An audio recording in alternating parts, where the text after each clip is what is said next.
Hi all.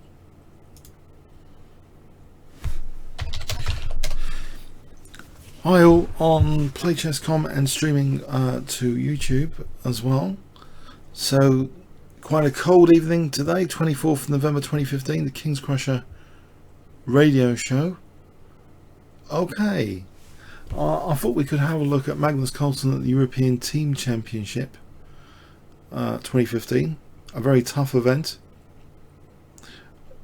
And I'll start by saying the Iranian game has already been covered on the YouTube channel, but let's have a look at some other decisive games of the current world champion, Magnus Carlsen. So you may have heard about this one or may not have. So I'm going to show you the game of Magnus Carlsen in round 5. I think it was against the Switzerland team. Yannick Pelletier was Magnus Carlsen's opponent. Magnus Carlsen was playing white. Now, Pelletier has already hit the news earlier in the year. He defeated Nakamura with apparently something that he'd prepared for 10 years, which is an awful long time to pounce something on Nakamura. It really is.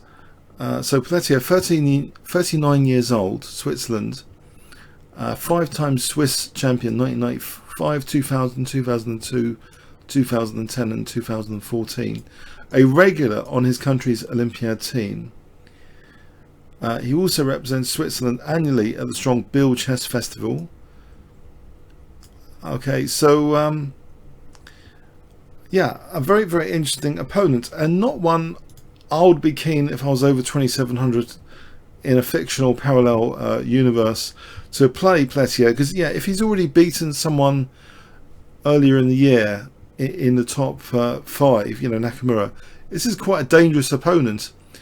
And Magnus Carlsen is not used to playing people below 2600. His opponent here is 2566, and you know, the way the FIDE rating system works, really, if you're over 2700, you really want to play in closed events with other 2700s.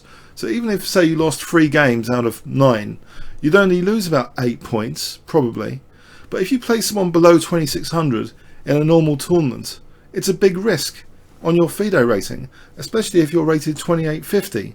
This is a gigantic risk in the first instance for Magnus Carlsen to even be playing in this event.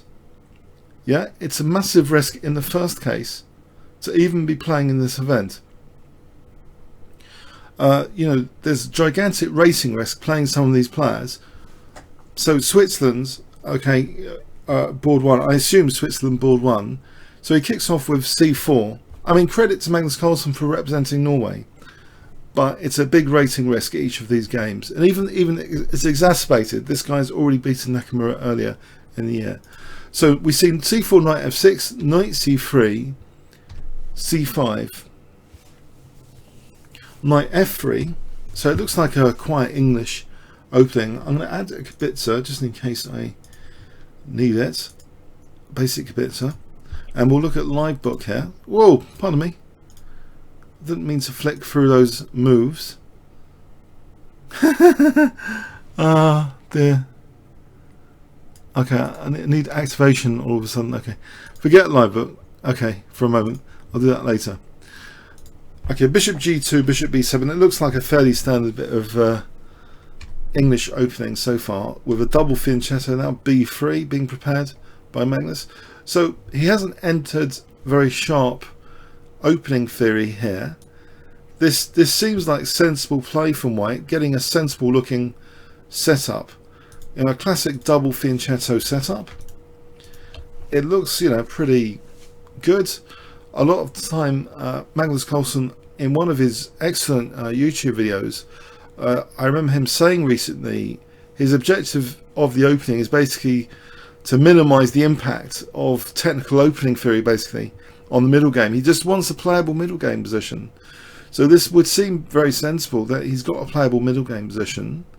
He plays d4, and white's doing well here, you know, slight advantage theoretically. C takes D. And okay, the first question is, do you want to keep this light square bishop? It's an interesting decision. Do you want to keep it or not? If you wanted to retain it, queen takes d4. Actually, that's the engine's suggestion. Even if the queen's kicked, you're retaining this bishop for a bit longer. This didn't happen, funny enough. Maybe some of us would like to retain that g2 bishop, but on the other hand, you know, black is going to be weakened on the light squares as well if this bishop's removed. So knight takes d4 is played. We have bishop takes, king takes, and now queen c8. Just it seems very logical to get onto that diagonal. e4, knight c6, rook c1, knight takes, queen takes, and the queen gets on that diagonal, pinning the pawn. Rook fd1. It looks like still, you know, a position where white's enjoying a little bit of something. Torture of d6 if nothing else. So bishop a3, rook fd8, queen goes back to d3. Now what was black actually threatening? That probably, maybe black is actually threatening b5. So queen d3, a little subtle little move, I think discourages b5 from black. Okay, so we have rook d7. And now queen f3. So that's interesting. b5 isn't such a concern, actually, it seems. Bishop f8 was played. If b5, maybe white just takes, and it actually plays bishop b4 to stop that b pawn before e4 is undermined with b4. This position seems okay, this particular position here. So maybe that's why it's not essential the queen guards b5 here. So we have bishop f8, and of course this is the backward pawn. It seems extremely logical to put more pressure on it. Rook d4. So just double and star with rook d4. Black never wants to play e5. That d5 would be terrible. We have actually black kind of liberating the position here actually. b5 might actually be playable, but actually here d5 was played, breaking the bind immediately. That's an interesting kind of energetic decision from Pelletier. So why would black do that? He dissolves his backward pawn. If he can get away with it, it's like getting away with murder, isn't it? Well, not that bad, but you know, getting away with the backward pawn. Well, it seems to be the case. Well, black's hitting a3 immediately, right? So we have bishop takes, but now a clever intermediate move, not recapturing, but d takes e4. D takes e4. Yeah, hitting the queen. Knight takes e4. And now black has to take with the king, I believe, because otherwise there'll be a disaster. If he takes with the rook, then rook takes d7. And if queen takes d7, we have queen takes f6. That's just like winning a piece. Yeah. So black has to take with the king. But he's got away with it. He's dissolved this backward pawn, right? Rook takes d7. Another point of care here. The knight has to take, not the queen. Remember, we've got this sensitive rook on a8. If we take with the queen, we're zapped.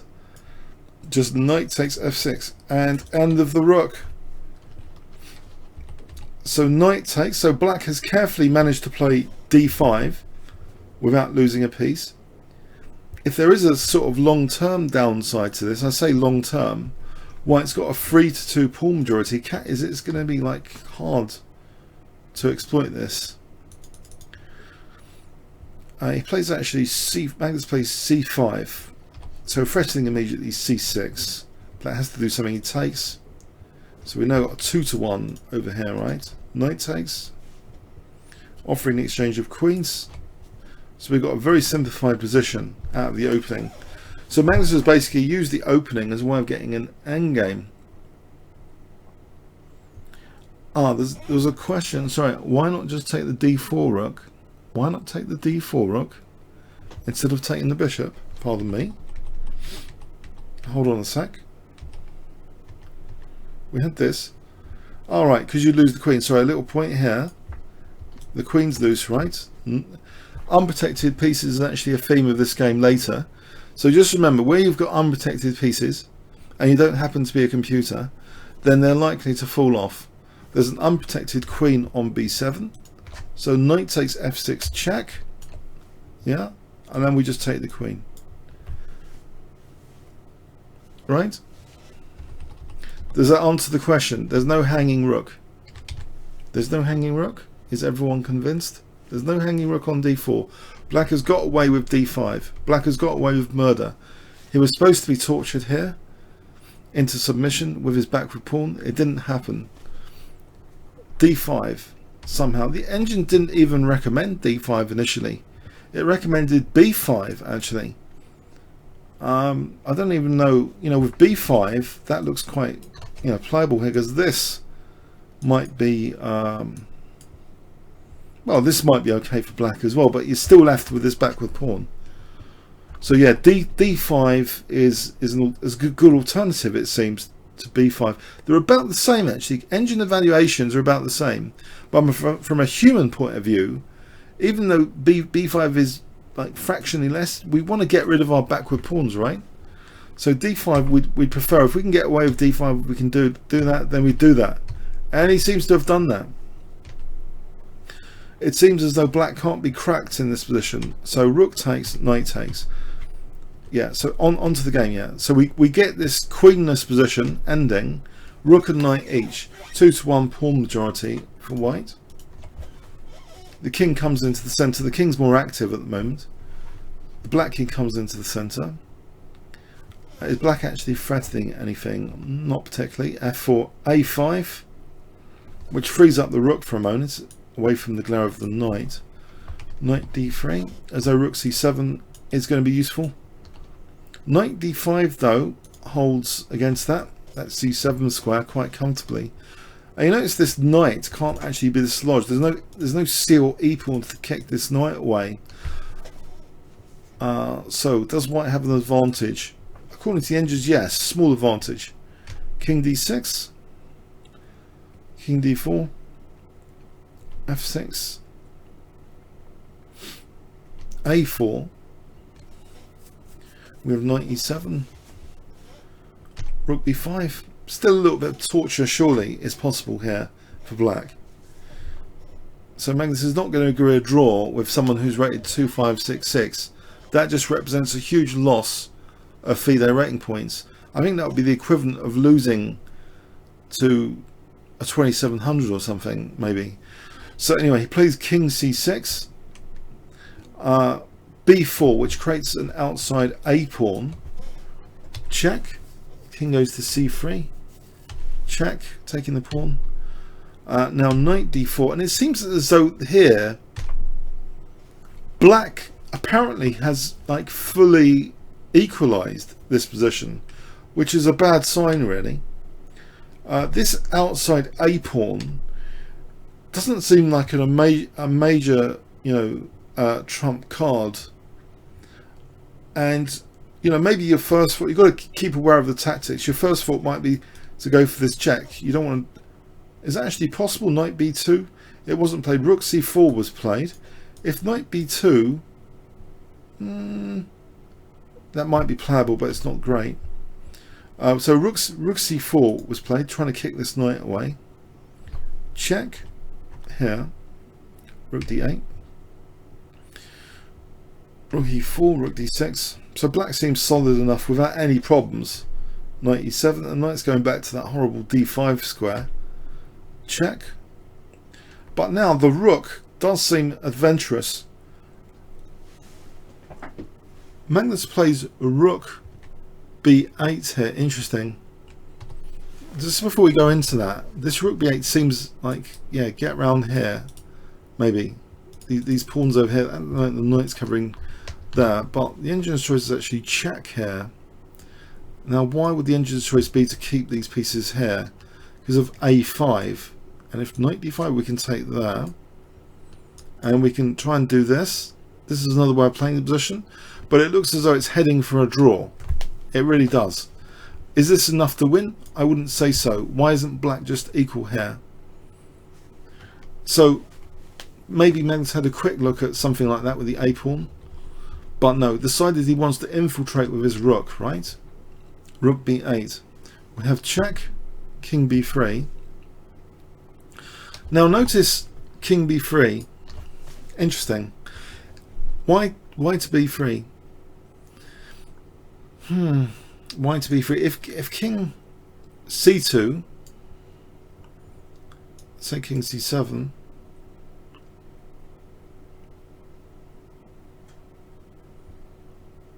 this is might be okay for white, but actually the engine isn't venturing to go over here.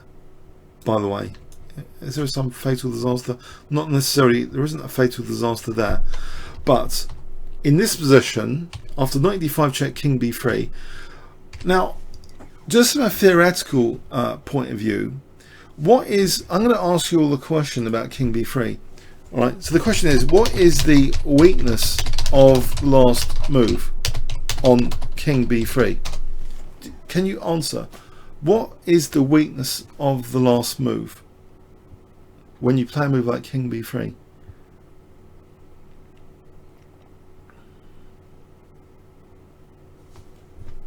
Weakness of the, what is the question? What is the weakness of the last move? Anyone?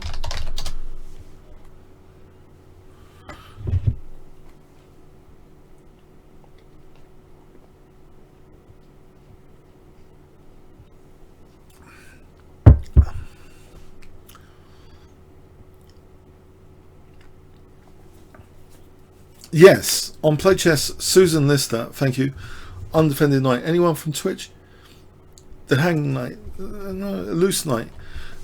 If we remember Tigran Petrosian, I think if you looked at a lot of Tigran Petrosian games, he hardly had any unprotected pieces. In fact, he also had a lot of the time closed positions.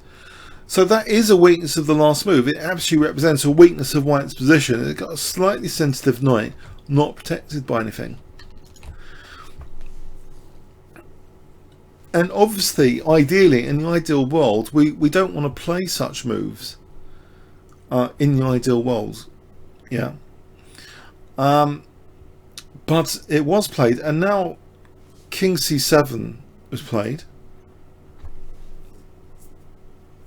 And this is okay, this is where the howler occurred. Yeah. And okay, does everyone know the howler? Has everyone seen this? Has everyone seen this game or not? I don't even know if you've all seen this game. So do you know what did Magnus play here? For those that haven't. No, I don't know. No, I think my point, what I want to say is something actually on a more abstract level, okay? I want to say something on a more abstract level. This is quite amusing, okay? This is quite amusing. I'm going to take you away from this game for a moment. So in my longer over-the-board games, I had a fighting game last night, and in our post-mortem, the opponent mentioned, oh, didn't I have this like mating him? I was really annoyed for like 5 hours later, and I probably didn't sleep, so I lost sleep over it. And when I put it into a computer the next day, you know, he wasn't being mated.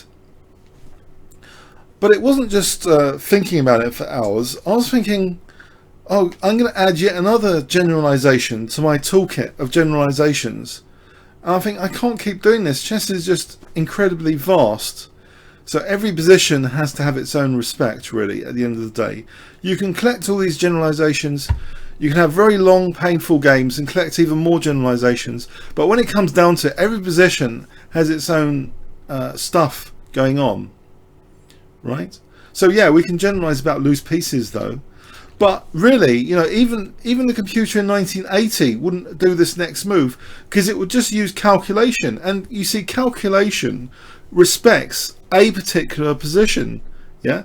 It doesn't respect this baggage of all these generalizations we might collect after painful games, years of experience. There's no baggage. It's just calculation. So calculation, although I might have done the classic videos on YouTube saying we don't need to calculate. Actually, we kind of do, because calculation, it kind of respects the exact position we've got. Yeah, there's no baggage to it. So unfortunately, you know, a bit of calculation would be useful here. And Magnus, yeah, it's human though. You know, even the computer in 1980, a ZX Spectrum, might be able to come up with a better move than this next move, because it would do some basic calculation, right? So Magnus played a move which, unfortunately, Rook G8. Yeah, it's a classic, you know, horrific, you know, world champion blunder. This move. Can you see why? Why is this a blunder? If I give you 20 seconds, what does black play here? Black's play. And this is the problem with us humans, you know, playing chess, because, you know, if Magnus Carlsen can blunder, then there's no hope, I'm afraid, for anyone else. Black to play, yeah. You know, and there's an episode of Frasier. This is quite funny. It was quite amusing. So I was watching this Frasier episode earlier, and Frasier makes this mistake on something, and he says something really quite funny. I don't know if you've ever watched Frasier. He says, well, you know, I've got like a PhD in psychology. I shouldn't be making such mistakes. It shows there's something wrong with the world. Okay, I thought that was quite amusing. But here, you know, if Magnus Carlsen's making a mistake, it's the problem that we have generalizations. It's the problem of the vastness of chess. We have to try and calculate, because it like respects the positions, yeah. So yeah, in this position, unfortunately, yeah, even the computer in 1980 would see that knight e7. Unfortunately, it hits two pieces. But even worse, you know, this one is with check, yeah. Otherwise, rook takes g7 will be hitting the knight, but unfortunately, it's with check. This rook takes d3. So yeah, black from just has gone up to nearly +2 now. You know, rook takes g7 was. I don't know what else there is, because the rook's it's doing two things with one move. If you can do two things with one move, that's very good. That's how most tactics are actually based on a double attack. Even the most sophisticated tactics, that's like one of the common like denominators of tactics, you know, fundamentally. If you can do two things with one move, that's a really great thing, because it's only a one move at a time game. So it's the nucleus of a lot of tactics. If you didn't know that, I can read you that out. I can give you a quotation on that from Yasser Sowan's tactics book, if it's not a breach of copyright. But I think, okay, I'm telling you, I think he said the double attack is the basis of most tactics in chess. Yeah. So here we have a double attack, right? Yeah, it's sad. Okay, so rook takes g7. So black's just won a piece. It's not so easy though. Okay, he has to defend the knight. Okay, that was logical. Rook f7 going after another pawn. f5, rook f6. Black plays really well though now. King d6. Okay, so he has to give up h6. So okay, it's two pawns for the knight. Check. Knight b5. Check. Rook e3. Yeah, coming in somewhere potentially. Maybe knight b6 or king coming in. a5 is played. King comes in for this pawn that might be a danger. h4. That drops g3 of course, but if he doesn't play h4, black will just munch this pawn without any problem. Okay, so rook takes g3. So there are two outside passed pawns here. h5, rook h3, getting behind one of them. Knight f6, stopping the pawn going any further. This one starts going. Can Magnus save this? king b6, rook d8. Now here, after rook d8,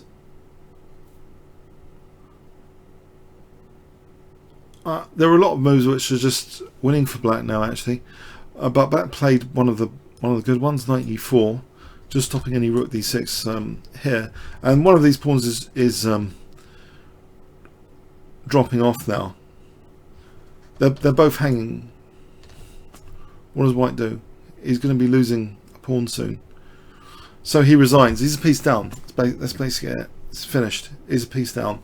Example, I mean, if you want an example, rook d7, we can take this pawn, a7, we can just go back here, and we're gonna surround this pawn, and that's it. But anyway, yeah. So basically, whatever we learn, we've always got to respect the positions, the unique finesses of the positions. You can come up with any generalizations you want, and ordinarily that's good. In any other, if you're studying science or something, abstraction, it's a very popular word in all sorts of things, especially in computer science. But in chess, it really doesn't help, because you're confronted with a specific position which has specific requirements. So you can do whatever abstractions you want for many, many years, and still you can sometimes play worse than a computer in 1970, basically. And that's the sad thing about human chess. But anyway, I'll go on to the next game that I want to show you. Let's see. So now this is showing Magnus in a slightly better light against Peter Lico. Let's have a look at this game against Peter Lico.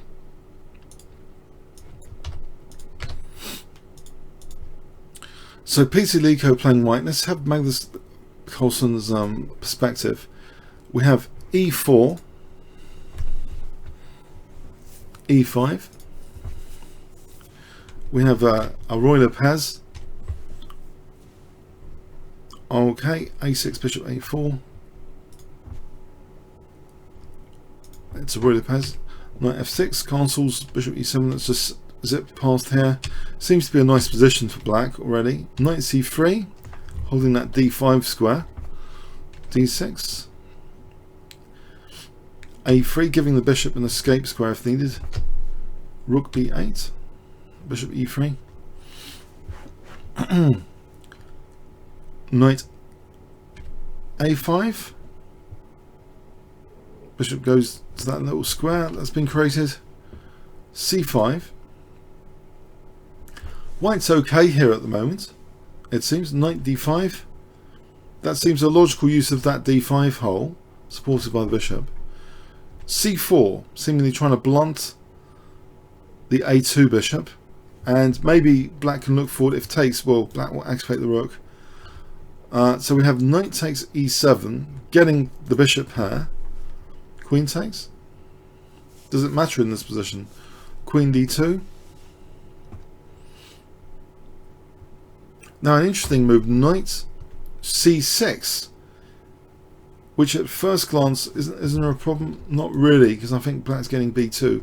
White can't go for this c4 pawn here. If he takes, actually there's knight takes e4. That's the immediate problem. Also this is pliable, but knight takes e4 is the immediate problem. So yeah, that's with the pressure on the center here. White played actually h3, bishop e6, and black seems to be doing quite well out of the opening.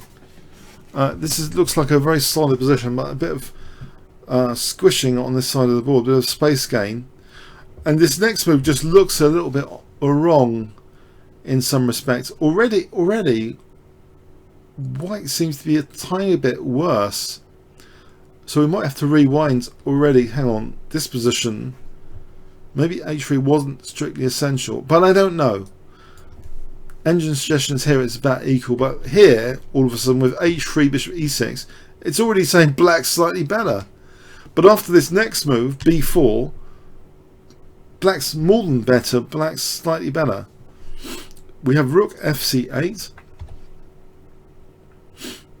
maybe, what was the point of b4? Let's hold on a sec. What was the point of b4? What is black threatening? Black might be threatening d5 here. Yes, this is a curious looking move to me, b4. I don't know if that's a curious looking move to anyone else, because ordinarily you don't want to do this. You're providing a target there on b4, you know, maybe later a5. It does seem to be a curious looking move. If a5 in fact here, okay, maybe white can just take that and be okay.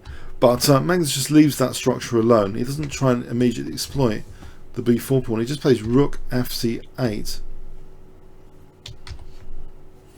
We have c3.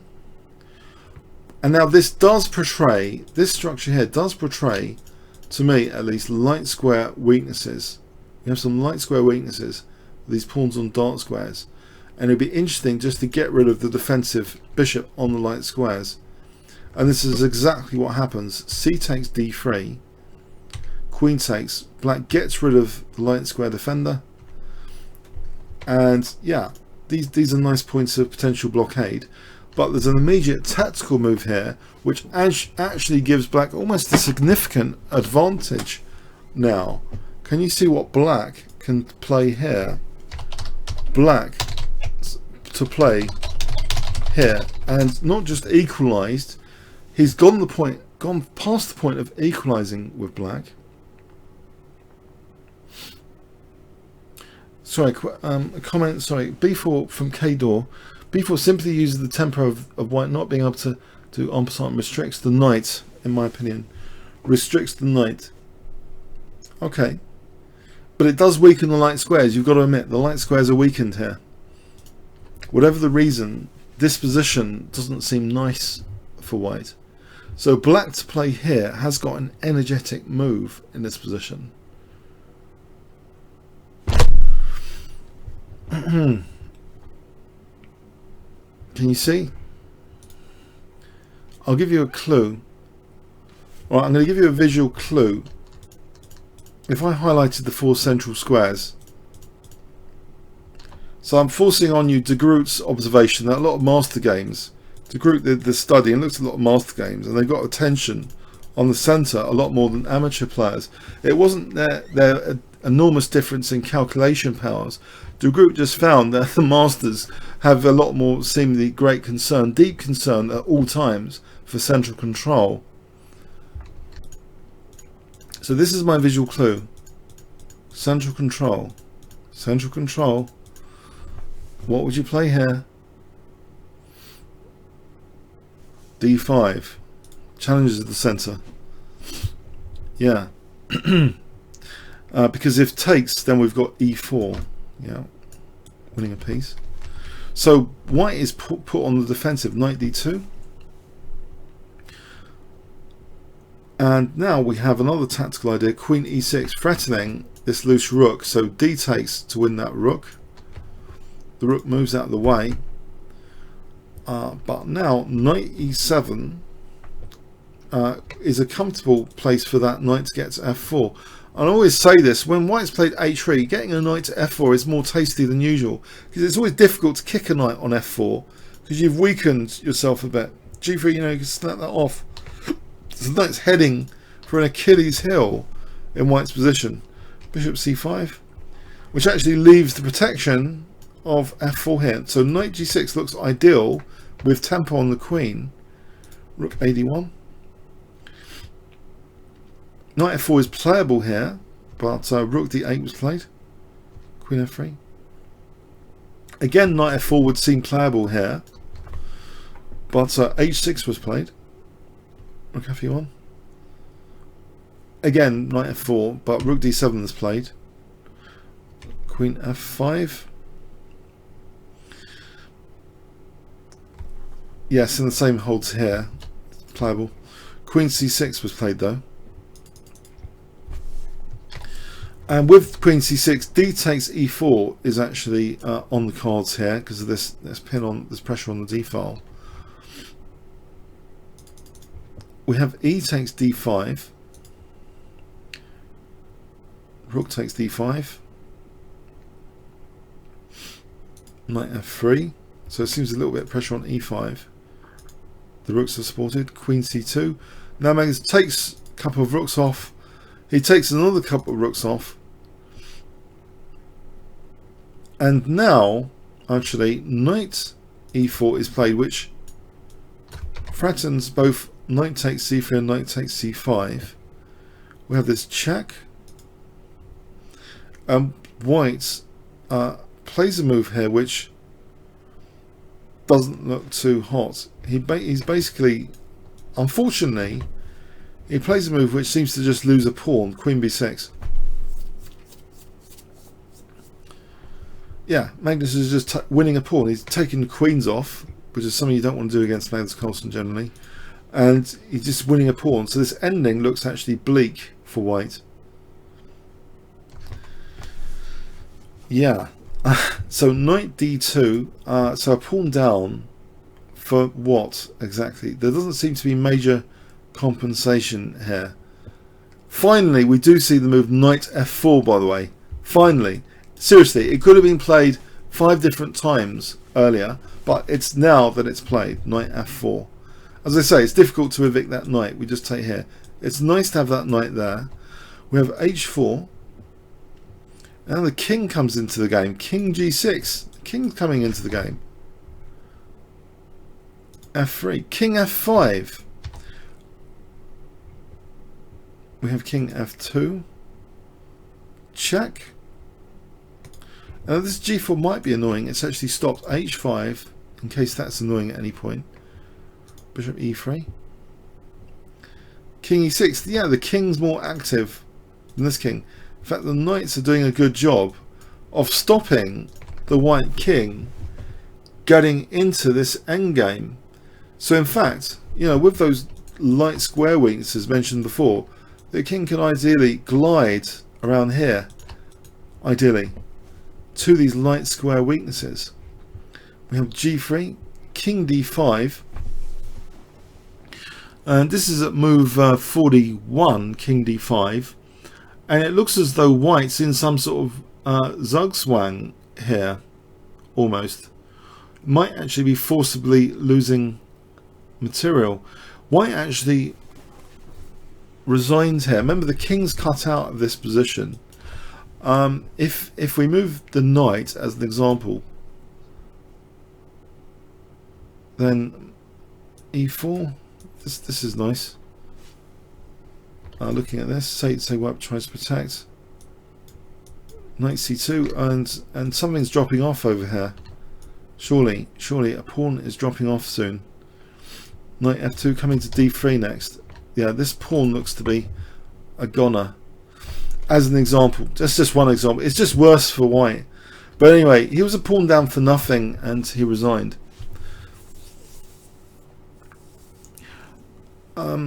There's something interesting about this game. It's how Magnus, let's not rewind it.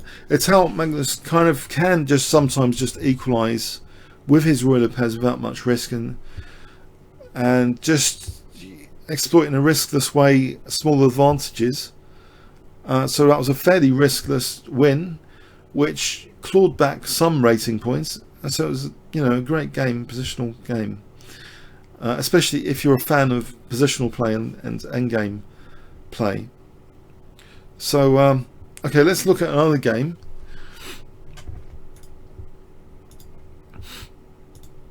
Now, okay, Magnus Carlsen against. I'll get the. Can I get the pronunciation on this? No, I can't. Oh God. Sorry. Pardon me. Yeah, no, I love his name. Yes, it's Magnus Carlsen against Re4 Rd6. Okay, yeah. Okay, Rd6. Let's have a look at that game. So this is in round 9, and Magnus was playing white. So d4, and after knight f6 we have a mega exciting knot, bishop f4, and I've had to play against this recently in an over the ball game. It's another very exciting way of getting into the London system as white. If after d4 knight f6 you play bishop f4. Okay, so black played d5. E3, C5, C3. Yes, this is the chess equivalent of eating spinach or something. You don't really want to look at such games, but you know, you might think there's something, surely you're missing out on some sort of chess vitamins and minerals if you don't play through these games. It's like if you're constantly exposed to exciting games with brilliant sacrifices, then you know you're missing out on something, you know, in the chess diet. Yeah, that's why I'm showing you these games, because they're part of a balanced diet, right? Yeah. So it's a London system. Okay, Magnus doesn't want to take too many risks from the opening. All right. Wojciech, thank you. K-Dor, Wojciech, apparently he's playing against Radislav Wojciech. Is that good enough? Is that good enough? Yeah, you're getting good vitamins and minerals from this game already. You just don't know it. Okay, it's a London system. What's so great about the London system? I don't want to talk about it. it's solid, isn't it? It's solid. The bishop is clearly outside of the pawn chain. There's a very solid pawn structure. Yeah, pawns are the soul of chess. You're starting off with a solid pawn structure and no bad pieces. It can't be bad, right? C takes d4. E takes d4, and in fact someone mentioned on YouTube recently, you know, there were some comments saying boring, yeah, boring London system, but someone was saying, well, I don't have time to learn loads of opening theory, so and it suits him very well, and that's the case for a lot, probably a lot of London system players. Yeah, they're good players, some of them. Yeah, especially Magnus Carlsen or Kamsky. They're good players. They just want a solid position from the opening. Yeah, let's not, you know, victimize them too much. Yeah. So bishop f5. Now there's a slight, you know, weakness of the last move. This b7. So we're yeah. Why not go for the b7? Queen b3. Queen b3. So that's protected. Knight gf3. Oh dear.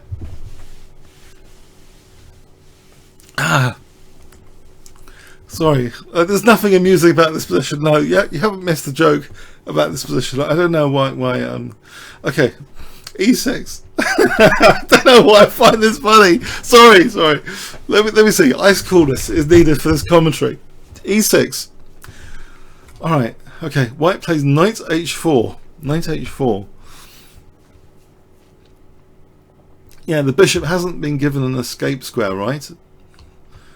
If black had tried an escape square, was that actually possible? It was possible, I think, to play this. The engine doesn't think anything is wrong with h6. In fact, it even mentions h6. There you go. Okay, so anyway, e6 is perfectly playable. Apparently black doesn't need the light square bishop in this position. So knight h4, bishop e4. Black is not bothered about losing his light square bishop.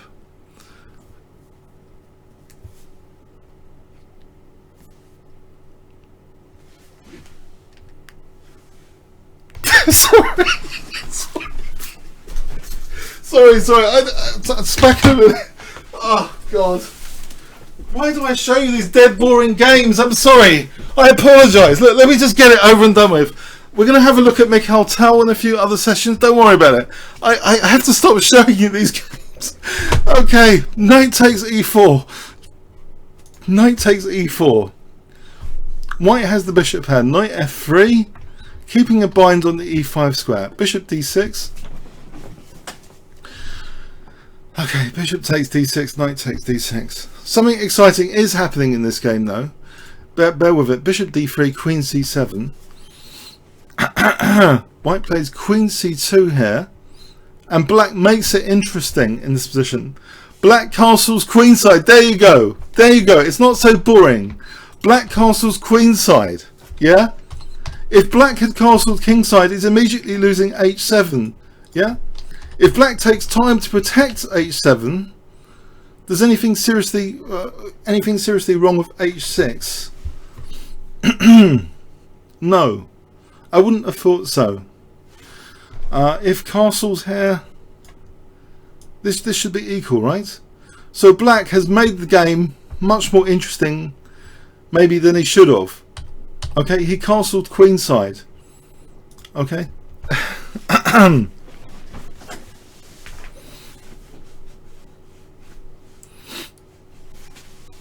And white castles kingside.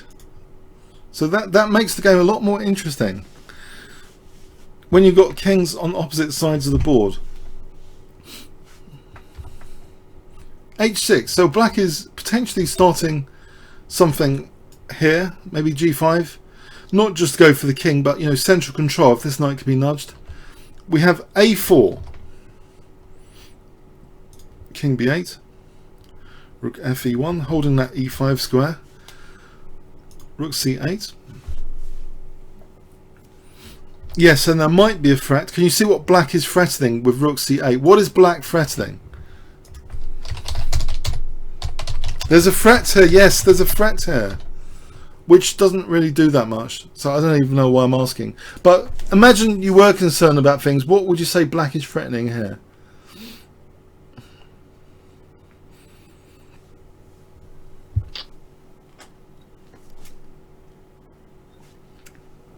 It's not a major big deal. Actually. Apparently. Actually, okay, any answers? Any answers? What is black threatening with rook c8?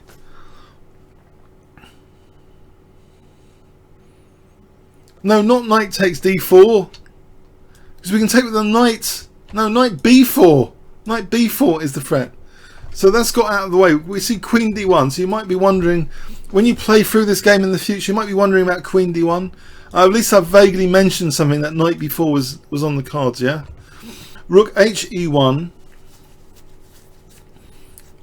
and then we have bishop f1, which indirectly I think discourages e5 because we'll have frontal pressure on d5. So another clever thing about queen d1, it's on d5, yeah?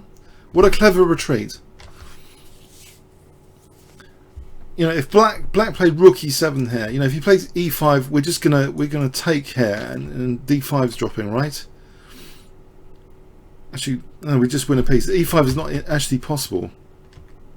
What am I talking about? e5 is not actually possible yet. So rook e7. But anyway, white is looking at d5. Rook c1. That's a mysterious rook move. Hang on, this is a mysterious rook move.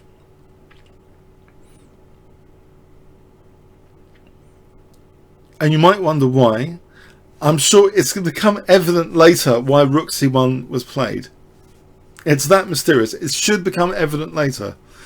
When you see a mysterious rook move, you should link that to the idea of prophylaxis. No, really, a lot of rook moves are about prophylaxis, structural changes which may happen in the future. So you can regard them as prophylaxis a lot of the time. We see rook d8, rook e2, and now black plays knight e4. And look, there's pressure on c3. And because the rook had already been moved here, white is able to play b4 without dropping c3. Isn't that clever stuff? b4. And why would white want to play b4? Because white wants to play b5 and get a grip on e5. So we have knight g5, stopping that plan. Black is now threatening structural damage. Knight e1. But black gets in this e5 now. e5. We have b5, knight a5. And now rook takes e5. And black has actually an isolated queen's pawn. But tactically there's also an interesting move for white here. Well, interesting is a relative term. But c4 is played with that pin. Knight e6.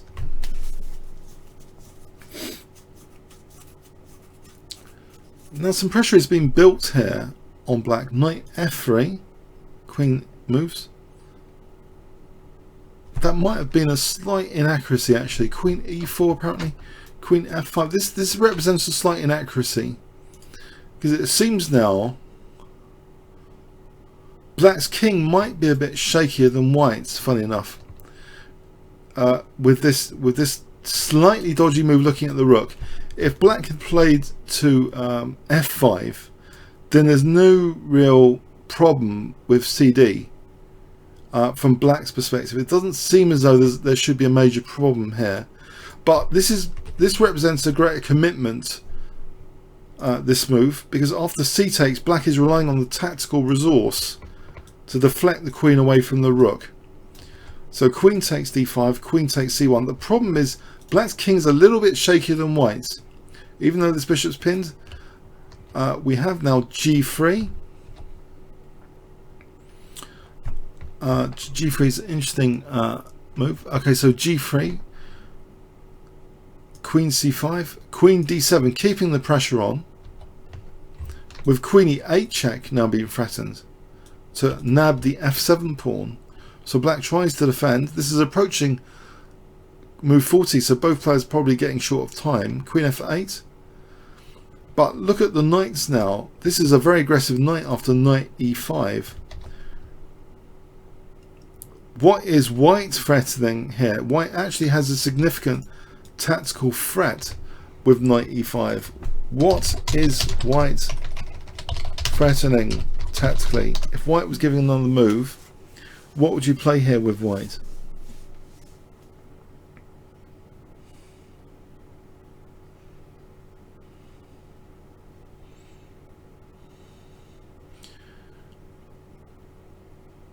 So this is Magnus Carlsen against Renato Wojtaszek. Wojtaszek? Did I say that right? Wojtaszek? Is it on a pronunciation marking? Is that good out of 10? Is that like 5 out of 10? Magnus Carlsen against Wojtaszek. So what is white threatening here? If white was given another move.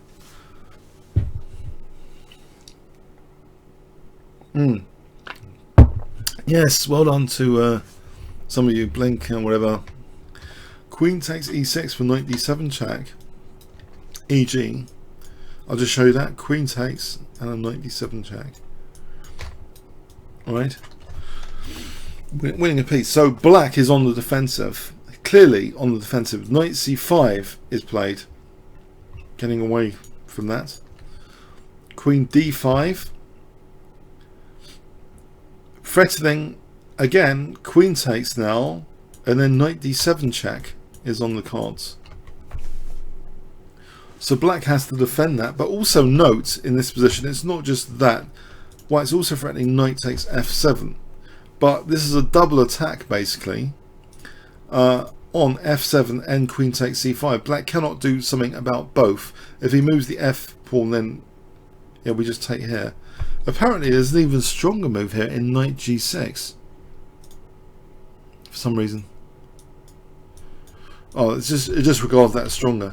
It's still winning a piece. But anyway, queen takes c5. So king c7 is played to address that tactical issue. But it does drop the f7 pawn. Knight takes f7. And you see black's king has been drawn to the center. Knight takes a4. Check. King b6. And it looks as though for a moment black might be okay in some way. But actually after knight d6, it seems, although equal on pawns, our black has some king safety issues here in this position. Some major king safety issues. He played actually knight c5. If you want to suggest some moves for black, if for example queen, let's say queen d8, then check. Oh, sorry, that just wins the queen. Why queen d8? Sorry, I meant queen d8. Queen d8. Not queen e8. Check here. In this position, b6. Move takes. Check here. And I think we've got this zapping move, bishop h3. That's the problem. But even stronger, take here. And if here, queen e5 check. And yeah, we've got issues with the king. we've got major issues with the king all of a sudden. So that's on the move queen d8. That's a disaster. Queen d8 would be a disaster to queen d4 check, apparently. Yeah, king c7 doesn't work here because of b6. Yeah, if a takes is the same thing. Knight b5 check is killing. We're going to take that queen or whatever. So in the game though, knight c5 was played. Knight c5, and can you see white play and get an absolutely crushing advantage? And this is the final move of the game. So basically I'm going to say white to play and win crushingly. We're talking nearly +7 with this next move. So it's a great little final move which ends black's pain. So black has actually equalized on pawns, but his king safety is bad. So can you see what white can play in this position which ends black?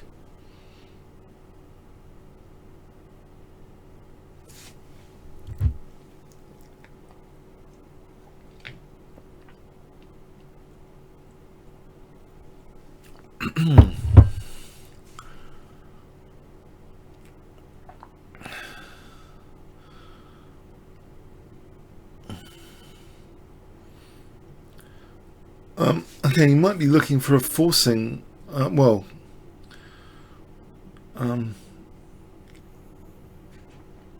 you might be looking for some sort of wham bang, some sort of loud move. It might not be a loud move, that's a clue.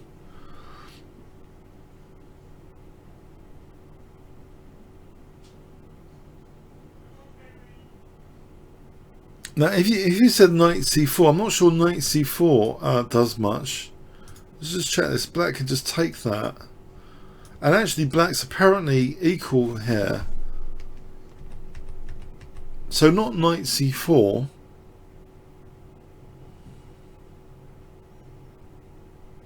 Actually there is another little theory resulting I had from my game over the board game last night, which might mean absolutely nothing, but I could mention it as well.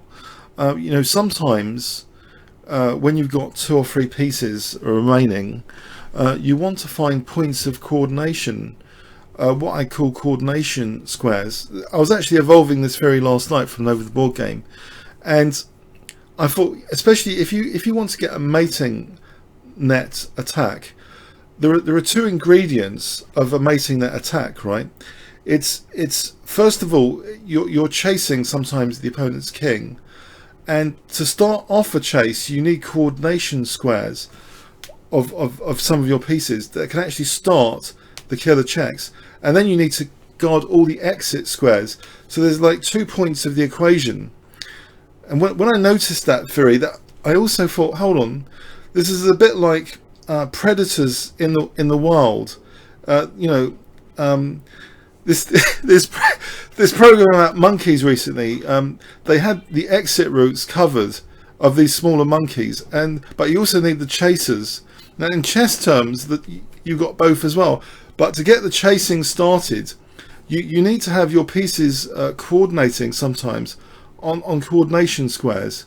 So you got a queen and knight here, right? So you need to start the king chase somehow, right?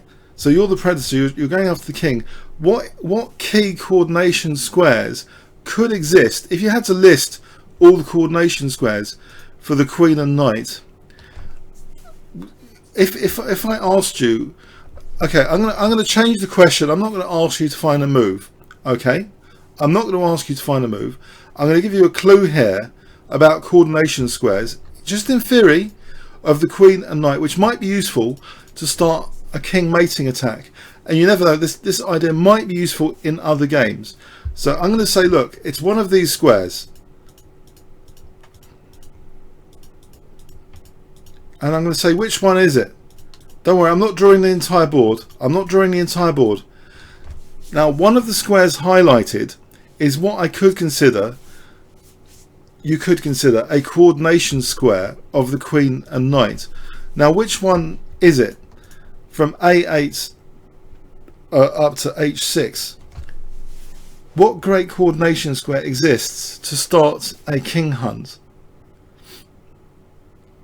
A square.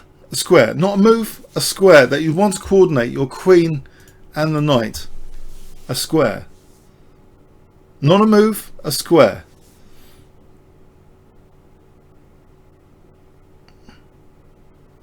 Aha.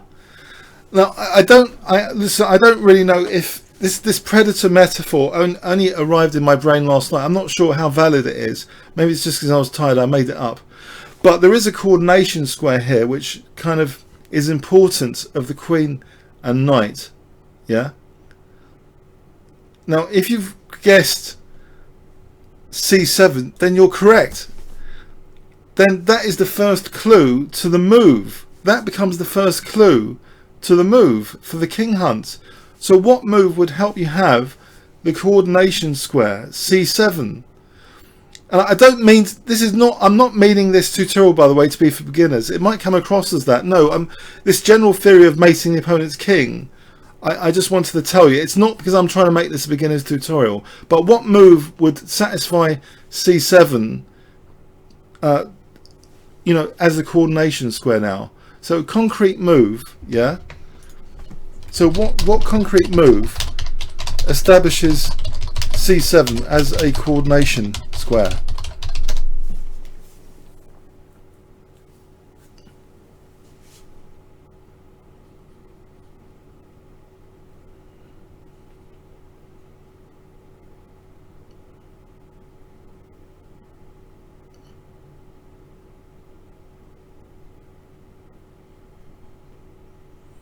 All right, okay, knight e8. Sorry, pardon me.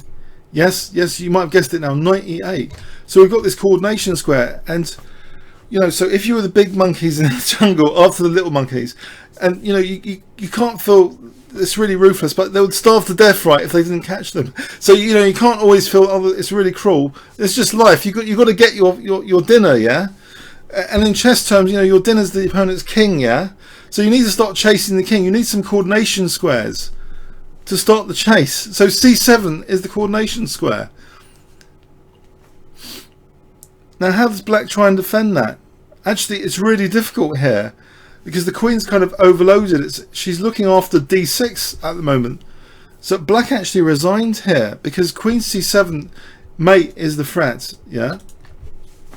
And if black tries to defend c7 with queen f7, then unfortunately here queen d6 check is really embarrassing because the bloody knights are getting away in the way of the king moving. Black would have to give up a knight, yeah, check. So knight c6, then b takes c6, and there's a big problem here. Even though black can get a knight back, c7 check, and this pawn is queening, isn't it? This pawn is queening. As I say, I'm not intending to be at all generous to any beginners at all. This is a general theory because often you're wondering in games, you know, why did the opponents escape? Why did the opponent's king escape? And the answer to that is generally you didn't cover all the escape squares, yeah. If you look at great attacking players, they cover all the escape squares, but the other part of the equation is how do you get the chase going? And I think part of that, you know, your coordination squares, you need to list them, then you need to find candidate moves, and if that's useful to you, then I'll be surprised because I came up with it last night and I was tired. But let me know in the future if that's useful to you, that metaphor, because we all want, you know, to be able to hunt the opponent's king, right? So that might be a useful theory. Now, unfortunately, the other games were draws, by the way, of Magnus Carlsen. So do you want me to go over the draws, or should we just leave it till next year? Because I'm not sure I'm doing any more until next year of these shows. Should we have a look at the draws, or what? This might be the last show this year, by the way. Resuming in January at some point. Did you want to try any other defenses, by the way? Here, I don't think there were any other defensive tries after knight e8. Knight c4 is mentioned. We just take that. I don't think there's too many defensive tries. If we move this knight anywhere, we're just getting mated in one, queen c7. We move a pawn, then it's mate in 3, check. Then there's b6 check, and then there's queen d8 checkmate. So actually there aren't too many defensive tries, but we've established this coordination point. Did anyone have any other defensive goes here?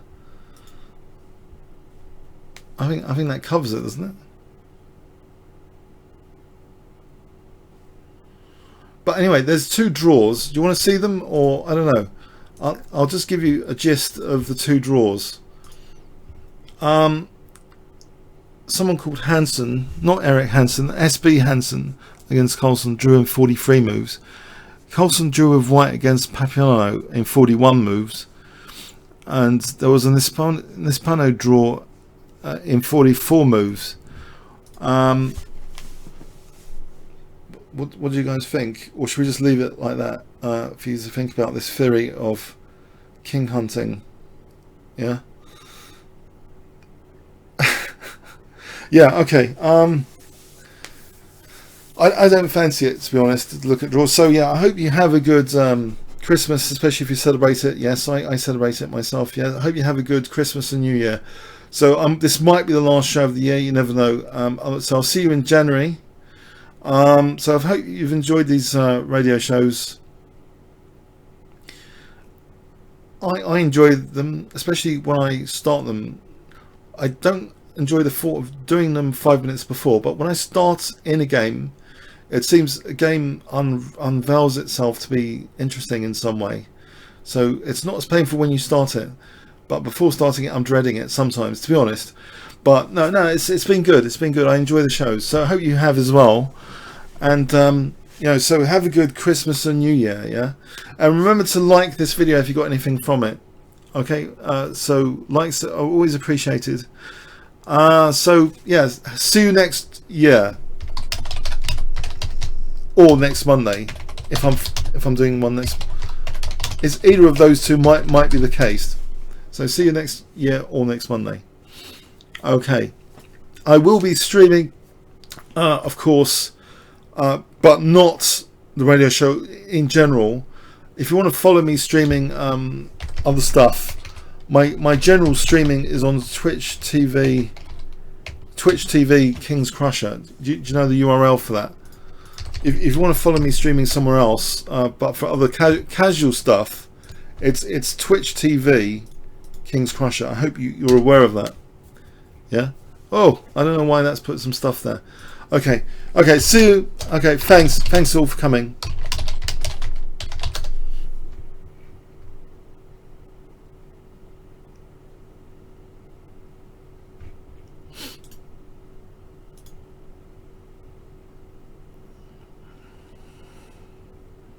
Comments or questions on YouTube if I didn't say. Thanks very much.